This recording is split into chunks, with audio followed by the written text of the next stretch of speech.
made even his eternal power and Godhead, so that they are without excuse. This is God's answer to that often uh, repeated question. What about the poor pagan, that good heathen who wants to know God but never had a chance? Is he lost? The answer is that God will get light to such a person. God will enable him to hear the gospel. Now, how will God get the gospel to Cornelius? The barriers seem insurmountable. The church at this time and for the first 8 years was exclusively Jewish. These Christian Jews were still going to the temple and observing many customs. They could do that under grace because they were trusting Christ. Then the gospel broke over into Samaria. The Jews in Jerusalem were surprised, but they recognized the hand of God in this. Now, how is God going to open the door to the gospel to the Gentiles? Paul is to be the great missionary to the Gentiles, but God has Paul out in the desert in Arabia, training him there. It is Simon Peter who must open the door to the Gentiles.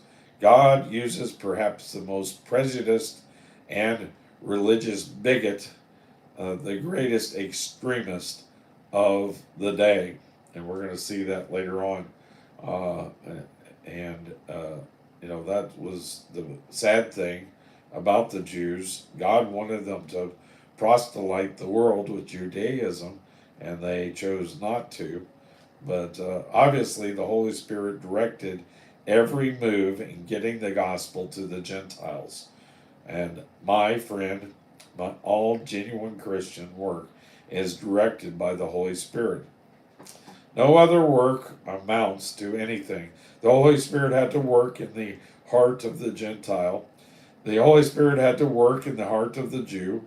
The heart of the Holy Spirit directed the bringing of the gospel to the Gentile world. Verse 4. And when he looked on him, he was afraid and said, What is it, Lord? And he said unto them, Thy prayers and thine alms are come up for a memorial before God. An angel of God appeared unto Cornelius in a vision. He was not dreaming, but was given this vision while he was praying. Now, I do want you to notice that there are certain things that do count before God. These are things which can in no way merit salvation, but they are things which God notes.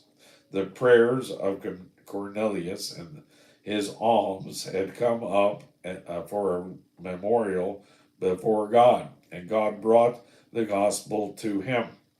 However, there is a man who seeks after God as Cornelius did. That man is going to hear the gospel of the grace of God. Will you see that he gets it? Then in verse 5, and now send men to Joppa and call for one Simon, whose surname is Peter. He's lodged with one Simon, a tanner, whose house is by the seaside, and he shall tell thee what thou oughtest to do. The angel tells him where to find Peter. He doesn't need more of an address. The odor of those hides down in that vat will lead them to the right place. Verse 7. And when the angel which spoke unto Cornelius was departed, he called two of his household servants, and a devout soldier of them that wait on him continuously. And when he had declared all these things unto them, he sent them to Joppa. These men won't have any trouble finding the tanner's house while they are on their way.